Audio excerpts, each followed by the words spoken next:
Quand on parle de tradition, immédiatement nous pensons bien entendu à Jésus qui s'exprimait devant les pharisiens et qui leur disait qu'il préférait la tradition, leur tradition, au commandement de l'Écriture sainte. Alors nous avons bien sûr quelques versets qui traitent de cela.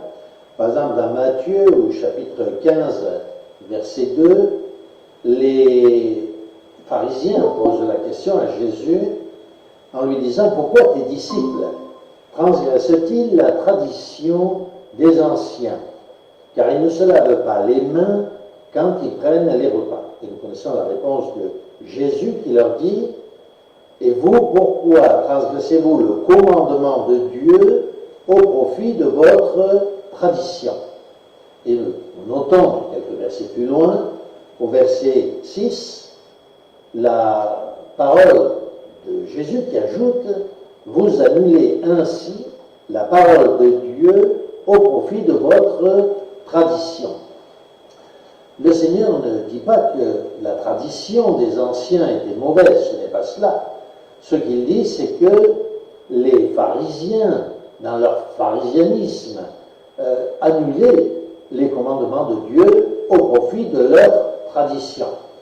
Autrement dit, ils adaptaient les commandements de Dieu à la tradition et non pas la tradition au commandement de Dieu. Alors, nous pouvons prendre un exemple pour illustrer ce propos. Nous savons que la parole de Dieu nous dit « Tu observeras le sabbat ». C'est un commandement divin. Et la tradition des anciens disait qu'il fallait observer, bien entendu, le sabbat. Le problème est que les Juifs, par tradition, ont ajouté de nombreux commandements à ce commandement très simple de ne pas travailler le jour du sabbat, qui commençait donc à l'époque d'Israël le vendredi. Aujourd'hui encore, les Juifs continuent d'annuler les commandements de Dieu au profit de leur tradition. Par exemple, il est interdit de prendre de l'argent dans un restaurant sous prétexte de tradition. Il est interdit pour les Juifs d'appuyer sur le bouton de l'ascenseur pour monter un étage ou deux sous prétexte de tradition. Cette tradition les a rendus, bien entendu, extrêmement hypocrites, car ils trouvent des moyens pour contourner cette tradition qu'ils ont eux-mêmes établie. S'ils avaient gardé la tradition des anciens, la tradition authentique, véritable, celle qui est basée sur les commandements de Dieu, on n'aurait pas à se plaindre, n'est-ce pas, qu'il y ait une tradition qui nous encourage à observer les commandements de Dieu. Lorsque un pasteur commente la Bible, l'explique, il ne fait rien d'autre que développer la tradition, les explications basées sur la Bible, bien entendu, pour commenter le récit biblique et nous permettre de mieux le comprendre. Il y a donc, nous le comprenons, les écrits de la Bible, dont la Bible fait foi, c'est la pierre de touche, et les commentaires bibliques que l'on peut appeler la tradition. Lorsqu'on parle de tradition, donc, veillons à ne jamais confondre la tradition hypocrite et pharisianique avec la tradition de l'Église. De la même manière, dans l'Église catholique romaine, on nous enseigne qu'il y a les commandements de la Bible et les commandements de l'Église. Il est évident que si les commandements de l'Église étaient basés sur les commandements de la Bible, nul n'aurait qu'à redire cela. Mais bien entendu, là encore, l'Église catholique romaine a souvent placé, avant le texte biblique, la doctrine de l'Église romaine, bien sûr, autrement dit la tradition de l'Église romaine, les commandements de l'Église avant les commandements divins. Alors, nous allons voir ensemble quelques textes qui nous montrent que si les pharisiens avaient une tradition hypocrite, que si l'Église catholique romaine a elle aussi une tradition hypocrite qui va au-delà des commandements de l'Église, il existe néanmoins une tradition biblique, une tradition apostolique basée sur les commandements de l'Église. Par exemple, dans 1 Corinthiens, au chapitre 11, verset 2, il est écrit, l'apôtre Paul qui parle, bien sûr, il dit « Je vous loue de me souvenir de tout ce que je vous ai donné et de garder les traditions telles que je vous les ai transmises. »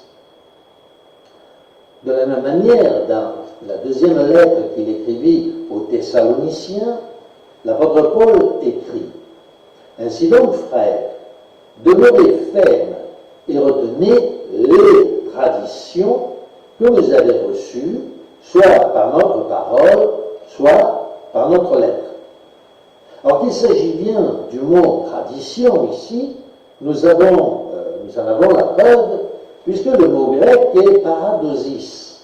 Paradosis, qui signifie bel et bien tradition. L'apôtre Paul, donc, nous encourage à tenir ferme, à demeurer ferme en retenant les traditions, celles qui ont été données par les apôtres.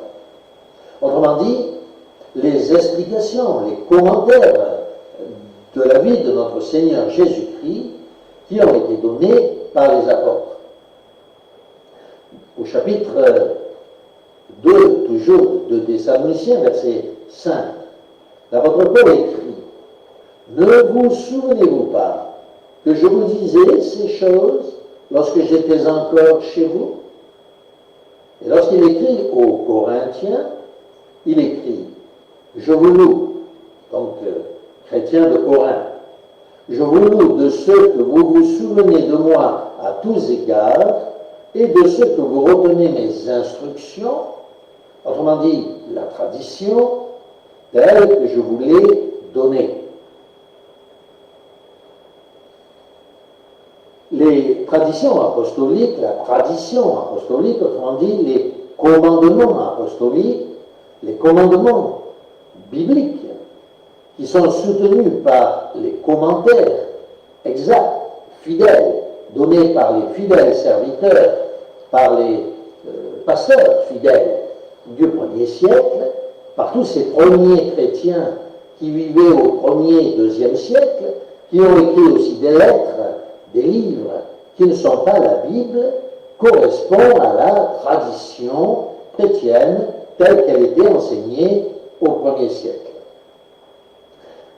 Tertullien, par exemple, un des écrivains des premiers siècles, écrit « Maintenant, qui connaîtra mieux le sens intime des Écritures que l'école même de Jésus-Christ, les disciples qu'adopta le Seigneur pour leur apprendre toutes choses et qu'il nous donna pour maîtres, pour être nos enseignants sur tous les passages, à qui aurait-il révélé le sens de ces paroles, plutôt qu'à ceux devant lesquels il a rayonné de sa gloire, c'est-à-dire Pierre, Jacques, Jean et ensuite Paul, qu'il ravit au ciel avant même son martyre?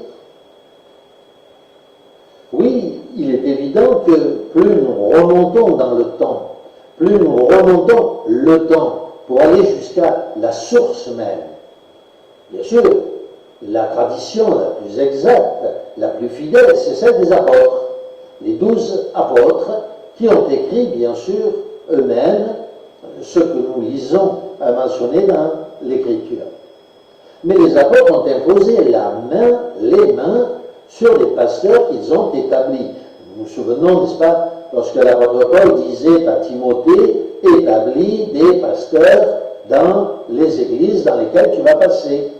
Et il nous donne même la façon de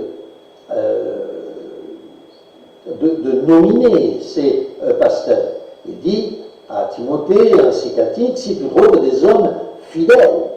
Et un peu plus loin, il dit, n'impose pas hâtivement les mains à quelqu'un pour devenir pasteur d'une église. Ces pasteurs, sur qui les apôtres ont imposé les mains, étaient des hommes fidèles. La plupart d'ailleurs sont morts, nous le savons, dans les arènes. Mais comme je le disais précédemment, ils ont écrit des lettres.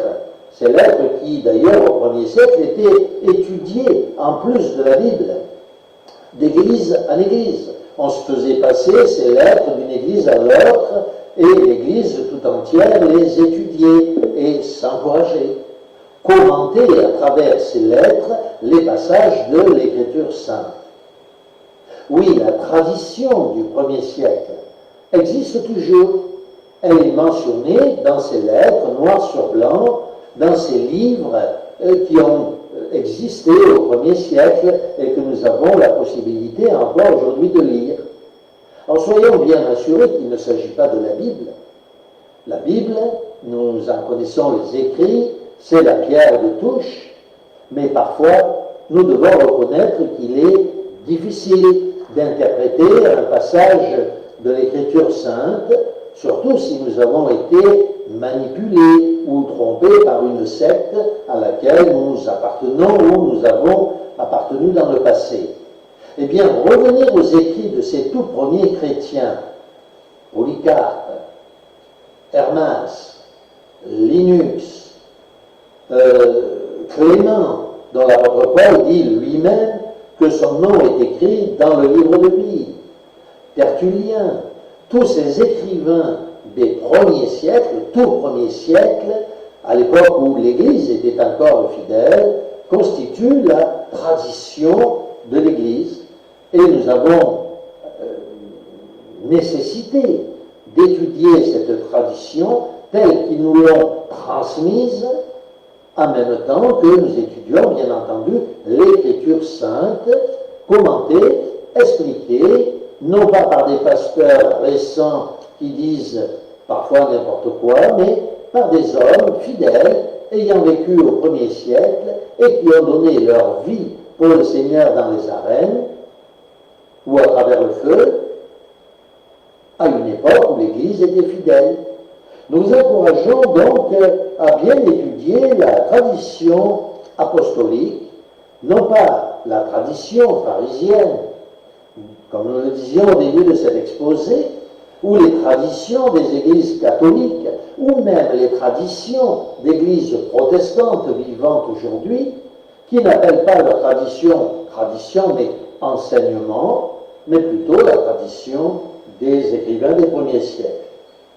Nous conclurons avec cette lecture où il est dit, il s'agit d'une pensée de Tertullien, un de ces écrivains des premiers siècles, qui nous dit cette autre chose, en quoi tu avais cru était la tradition.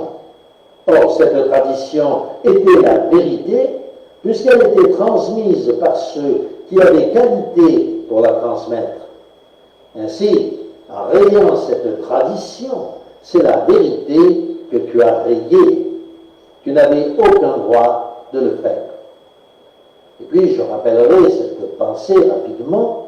Vous savez que la Bible a été verrouillée, finalisée en 350. C'est là qu'il a été décidé par l'Église fidèle quel livre ferait partie de la Bible et quel livre n'en ferait pas partie.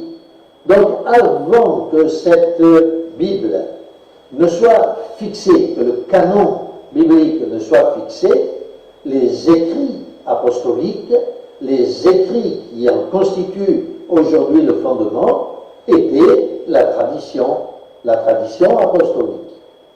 Je vous encourage donc à étudier la Bible avec fidélité, sans en modifier quelques versets, sans effacer ou ajouter des versets à la pensée biblique, mais en même temps d'examiner la tradition apostolique, celle du 1er et 2e siècle, au temps où l'Église était fidèle, afin de ne pas faire dire à l'Église autre chose, ou à la Bible, autre chose que ce qu'elle ne dit réellement.